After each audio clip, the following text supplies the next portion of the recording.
Right, thank you for the readings. So, right, the format of this meeting is that we have a main share, which I'll briefly share back, and then we have a 10-minute break, and then we open the meeting back up.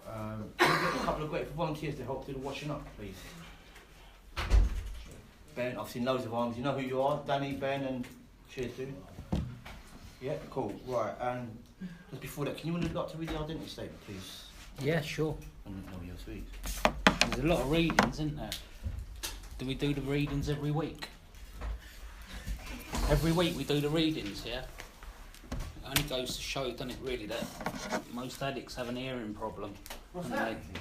Exactly. Exactly. Every week. Every week. God, fuck. Okay, the identity statement. In Narcotics Anonymous, we are presented with a dilemma. When NA members identify themselves as addicts and alcoholics, cross-addicted, or talk about living clean and sober, the clarity of the NA message is blurred. To speak in this manner suggests that there are two diseases, that one drug is separate from the rest. Narcotics Anonymous makes no distinction between drugs. Our identification as addicts is all-inclusive, allowing us to concentrate on our similarities, not our differences. The above statement is offered in the spirit of NA unity. Please remember this request is not made to rule, censor or dictate behaviour. So we say what we want now. We made this request in order to provide an atmosphere of recovery where we can hear the simple, non-confusing, life-saving message in Narcotics Anonymous. Thank you. My name's Frankie, I'm an addict. I love that. I love that. It'll take me forever to learn that. I love that. Yeah, I've been coming back. How long am I talking for? You'd have to let me know. 25 minutes, 20 minutes? 20 minutes, okay. 20 minutes, great. Give me the 5 minutes, okay. I'm meant to try and tell you guys what it was like for me, what I did, and how it is now, and somehow fit that into 25 minutes. So I'll kind of, if I can explain it. I come to Narcotics Anonymous in 1992, and that was because I was in Wandsworth prison, and the cellmate I was with, who told me all about NA but he didn't go, he told me that if I went to the NA meeting they'd give me tobacco and I wasn't getting any visits. And he was right. I got burned if I went to the meeting, and I got out my cell, and it was a different language then, you know? Get out the Peter, they used to say. And I could never work out how the prison officers knew that I was an addict.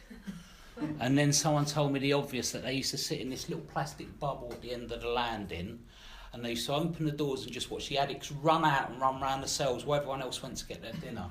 It was like, it wasn't rocket science. Addicts jogged the dinner on, you know, and going to see who's had a visit.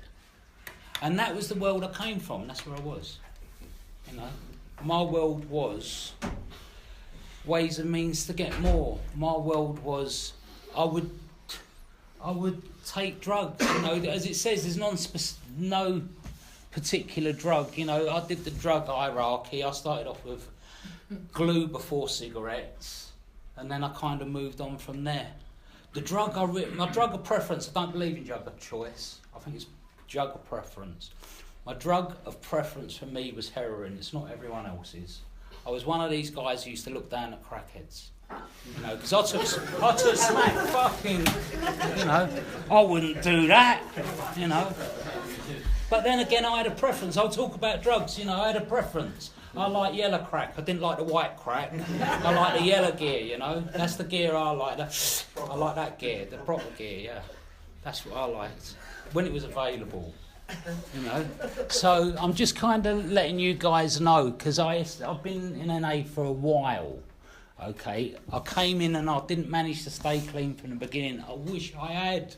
I wish my ears had been open, but they wasn't.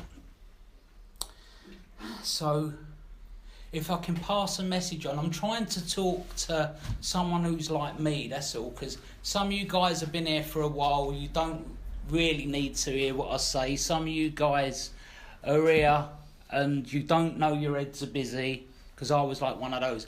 I went to treatment 8 times, and I mention that because there's people where who went to treatment, and who go to treatment. And one of the main things I learned about going to treatment is I went to very cheap treatment centres, okay, these nice Christian ones, to very expensive ones called the Priory. I went to both, and I'm not nominating the Priory. One thing I learned was that there's no such thing as a shit treatment centre. What it is the amount of effort that I put in, okay, because they all talk the same bollocks. They all say the same thing. They all tell you the same thing when you go to treatment. And I had to go to treatment because I was so powerless I couldn't stop myself, because I didn't know anything about the illness, I didn't know anything about my thinking, I didn't know anything about the illness's obsession and compulsion. I didn't understand that. I didn't understand that I'm actually a little bit schizophrenic, or I'm a little bit mentally ill, and I don't want to admit that. Didn't want to admit any of that, and I didn't have the ability to admit it. You know, and there is a difference. There is a difference between alcoholics and addicts. The difference isn't big. It's the same illness. It's just a different spectrum. And I'll give an example, because everything I want to do is evidence and examples, because that's the kind of addict I am. I love literature, but I'm an addict and example person. Sometimes we have the Americans come over and they talk, and I look at them and I listen to them and I think, it's a show. It's a show. I'm an example person. Now, I'll give an example with the addict alcoholic. My wife, okay, was lead nurse in a detox centre in central London for over 5 years, and it's quite well known, and she worked in this detox centre.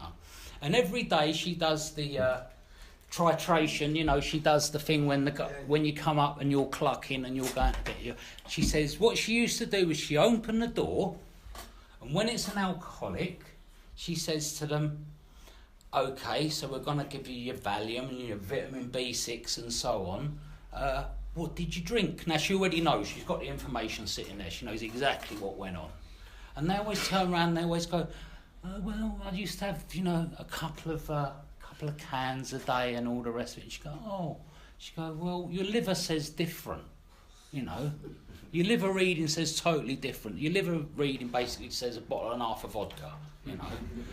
But she'd open the door of an addict who'd been like myself, ends up street using addict, buy a bit of gear, cut it in half and all that kind of stuff.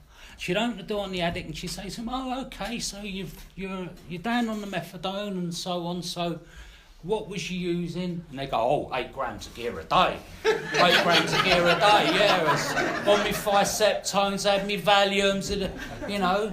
And she'd look at them and she'd say, well, your blood reports and, you know, your methadone usage and all that says no, you was actually on 20 mils of methadone and you've been on that for 3 months and, you know, you're struggling to get onto, you know, the Benanorphine, you're struggling to get onto your Subutex, you know.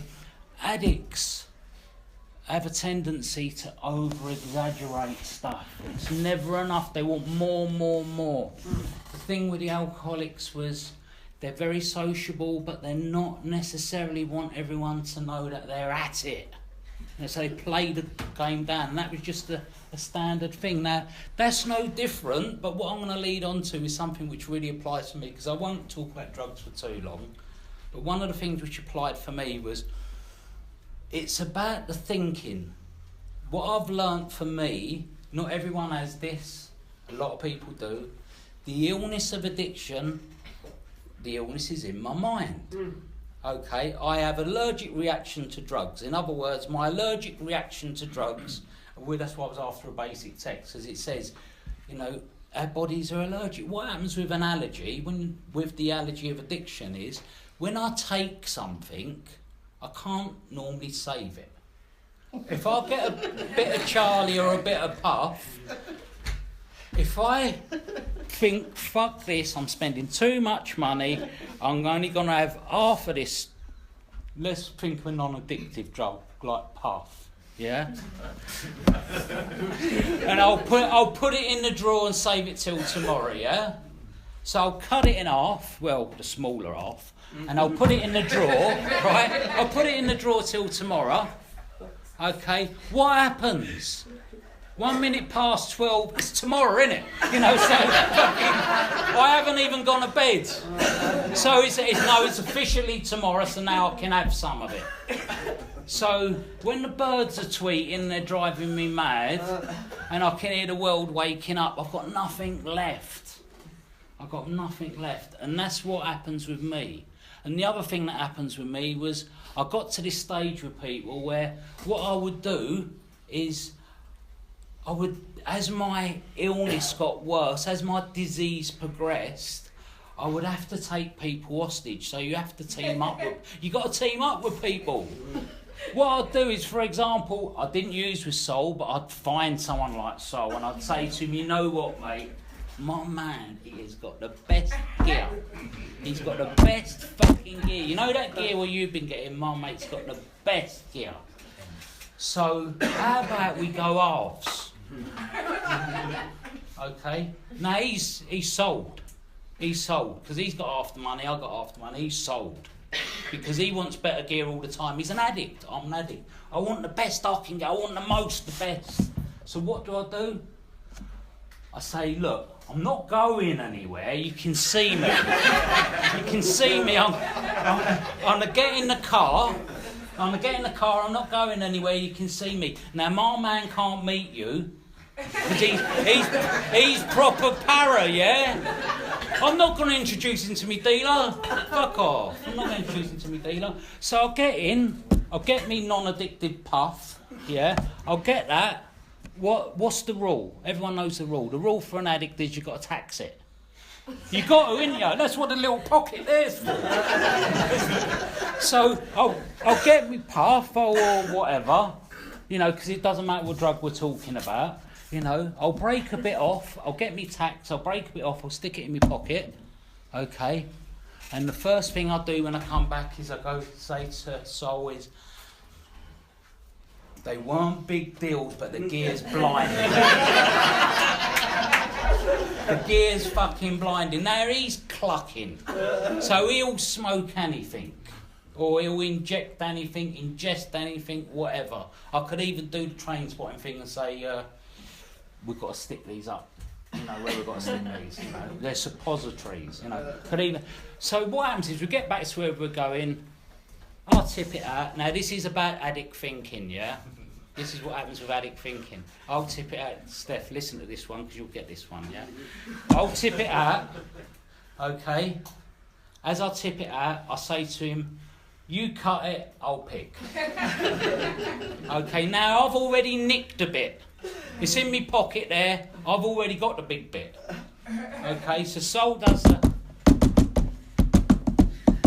He's got to look at it from a few different angles and move it backwards and forwards. Okay. Now they're both even. So it's my turn to pick. Now I get to pick. But this happens with addicts. What happens with addicts is when I pick one of the two and I've got the choice, my mind will still say to me, he's got the big bit. Because it's that ways and means to get more. I want as much as I can get. Now, that was how the thinking in my using was. That was how my compulsion in my using was. I would steal off my friends. I would steal off people. I would do whatever I could to get as much as I could. And I didn't know how to stop.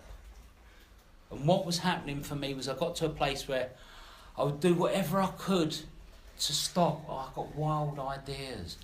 You know, lock myself away for the weekend. With half a vodka, you know, Valium and all the rest of it, and have it all in one day. I get these really good ideas. Came to NA, someone told me about treatment.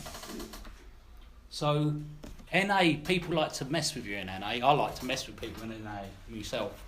But and people mess with me. I suppose it's you learn what you carry on with. I got logged into this, going to a drop-in, because they gave me free bananas. Okay, so at the drop-in, I got locked in, I qualified, I really wanted to go to treatment. I went to treatment. I'm at my last NA meeting at the Angel Islington, telling everyone I'm going to treatment, I'm going to be sorted, I'm going to treatment. Someone in the meeting says to me, make sure you take your tennis racket. So I thought, fuck him, right. I went out, nicked myself a tennis racket.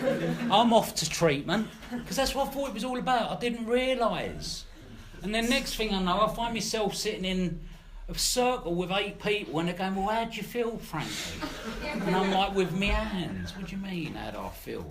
You know, and I went through that process, and while I was in treatment, I did my therapeutic duties, I did everything right, and I came out of treatment perfect. The minute I came out of treatment and hit the outside world, everything changed. I can do prison, okay, as I used to say, I've completed, you know, prison, I can complete prison, you know. Treatment, I can complete treatment. I don't mess up with treatment. What happens for me is when I stop using and I hit the outside world, that's when my problem turns up. That's when my issues come around. Okay, that's when this stuff starts to become really, really important. You know, because the first one does do the damage. Promise you that, the first one does do the damage. What the damage is, you hear people say about the damage. What the damage is the damage is it unlocks that thought. It unlocks that mind when you start having a thing called the negotiator that turns up. He starts turning up and he thinks, well, if I do this and do that, finish the end of the meeting, I can do it. And you can't hear what's going on. When I've got the negotiator going, the negotiator's going to really... We've got 5 minutes? Okay, the negotiator's really going to get me to a place of, you know, wanting to distract myself. Wanting to get myself into a place of being, you know, trying to work out how I can get through this the easy way, the light way. I was saying to Sol before we got here, I've got people from where I used to live, who I used to use with, who turn up in meetings, and they all say the same thing to me. When they turn up here, they go, what's the coup with these cunts? And I go, there's no coup. What it is I realise I have an illness and I found out to treat it. Because when I came here, I was untreated. I went to treatment, but it did not treat me. It just started me on my path. NA has become the programme that I follow now. I'm not a sick person. Okay, I'm not a powerless person because I involve myself in the fellowship, and the power that I get to start off with is the support of you guys because it's a we program. Okay, I'm unmanageable around my thoughts and my thinking and my way I feel. I'll give you an example. If all of a sudden I found myself 60 days clean and I fancy someone, what happens? I'm different to a normal person out there. Normal people don't have obsessive thinking, so if I fancy a girl, I think about her all the fucking time. Constantly, text. It's crazy, because I have something different to regular people. I have obsessive thinking. It's an advantage. It took me years to get it. Anyone who has obsessive thinking does really well in their life. Anyone who makes any major changes in their life is an obsessive person. What happens here in NA is we teach you how to manage that. We teach you how to manage your unmanageable thoughts and feelings, which are amplified. That's your step one. You know, that your thoughts are amplified because you've got an obsessive way of thinking. What is sanity? When you first come to NA, you hear people going, I'm mad me, and all that different stuff. I'm not mad. I don't take drugs. When I came here, all I could think about was using. Now, I have no intention of using at all. In fact, I'm a bit funny. I was even having a little bit of a joke with the people who smoke, because I've got to such a stage where I used to smoke crack. Yes, I did smoke crack. I did. Good crack. But yellow crack. I've got COPD, so I can't stand around people who smoke. Not that I can't stand people who smoke, because I know I've got an hearing problem. I can't stand around people who smoke because I can't breathe. Yeah, I can't breathe. And I'll tell you what floored me once in an NA meeting. My own group is on the 2nd floor, and I remember saying to one of the members in the group, "See that bird? Oh, I really fancy her. I could." And my mate turned around to me and said, no, you can't. You can't fucking run up 2 flights of stairs. So I went and got married instead, but like, no, joking. But like, no, I did. I got into recovery. And as I got into recovery, I got, you know, I had a relationship for 6 years, and then we sat down and decided what we wanted, because we both had children, and decided to get married. And I've just had my 5th year wedding anniversary on Midsummer Solstice yesterday, and it was beautiful. I had a really lovely time. You know, I'm sane. I'm not mad. I don't take drugs. I understand there's some insanity, but that gets worked back through doing steps 6 and 7, which is a bit further on. You know, if you guys are in treatment, don't drive yourself mad about the God stuff. It's the God of your understanding. Don't drive yourself mad about it.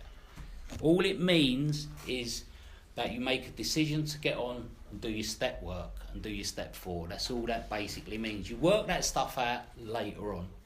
Okay? So to really kind of nutshell it all, I've got a lot going on in my life. I'm really happy. Well, that's all I ever wanted. I came in here a paranoid cat who used to look at people's shoes and judge them for what shoes they wore. Now, honestly, I don't give a fuck what shoes you lot wear.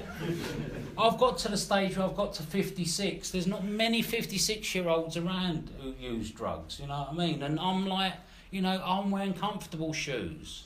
I'm not a fashion monkey anymore. I come in here, it's comfortable shit now, you know? I'm just really grateful I'm in recovery. I'm really happy. And, you know, I have a wife that I love. I'm a really good granddad. I wasn't a very good father. My daughter's still really angry at me. But my grandchildren love me, so no, I'm all right. You know, but the point, what I'm trying to say is, if you understand anything or identify for what I've said, you might be an addict. And if you're an addict, you have an illness of addiction, and you might need to treat it. If you don't treat it and you just come to meetings, what happens is you get worse. So I've treated my illness. Now, I'm going to close on this. My very good friend Aaron, he came to Amsterdam with me 2 days ago. I took him through the red light district. We went round, had a look. The whole place, I used to live out there, so I'm kind of cool with it. On the street, I mean. And took him around. But while I was there was not one instance that I think of wanting to use drugs. Now, come on, you know, I was on methadone for over 2 decades, you know. I was a right drug connoisseur, you know, and I drank Tennants, you know, so it's like, you know, standard, yeah. I look down on Kestrel drinkers, you know. But what I'm saying is, I have no desire. I realise what a waste of time it is, and I realise drug using is actually a trick. It's slavery. And they don't care who they enslave. That's my opinion. I'm not saying I speak for NA. My opinion is, I was a slave when I used drugs. And I'm going to finish with a Carlise quote, because I like Carlise. You can't go fishing when you're on methadone. You know, it takes a little to work that one out, but you can't go fishing when you're on methadone. So I'll leave it there, thanks. Thank you. Cheers. Thank you. Right, yeah, thank you for your beautiful share. The first time I ever heard you share, I was in one of them treatment centres and I had a CD. Some guys brought some CDs in it, said Frankie R. And I didn't know who you was, I just heard you share, and I heard this little kind of Cockney fella, and I thought, wow. And we used to get like shares from you and Mickey Bush and like all different, you know what I mean? And we used to just listen to shares. And the treatment centre I was in, 1 or 12 treatment centre, so to me it was very new, like this, do you know what I mean? And then I kind of actually met you in London, you know, and I've heard you share many a times. You've always got a great message. You've come here before, you've done workshops here, basic text workshops about 4 years ago. Had other newcomers meet with you and Aaron, and you know, I know your little kind of NA family, you want to call it, I don't know. Yeah. You know, you carry a strong message beautiful message. Yeah. Do you know what I mean? And like, I used to judge people for what they used to wear. When I was in treatment, there was this character to wear like sandals. I don't know what they were, Jeepers Creepers. Proper dodgy. Jeepers Creepers, what we call, I don't know what they call them. And I used to look at them and think, what a nut. Oh, God. 6 years on, I'm wearing them. Do you know what I mean? Says it all. But thank you so much for coming down. My Frankie. pleasure. Amazing to hear you. Yeah. And looking forward to do some fellowship with you. Thank you. Well, thank you. So we're going to have 10 minutes break and we'll come back and do it again. Thank you. Thank you. Cheers. Nice, thank you. I can't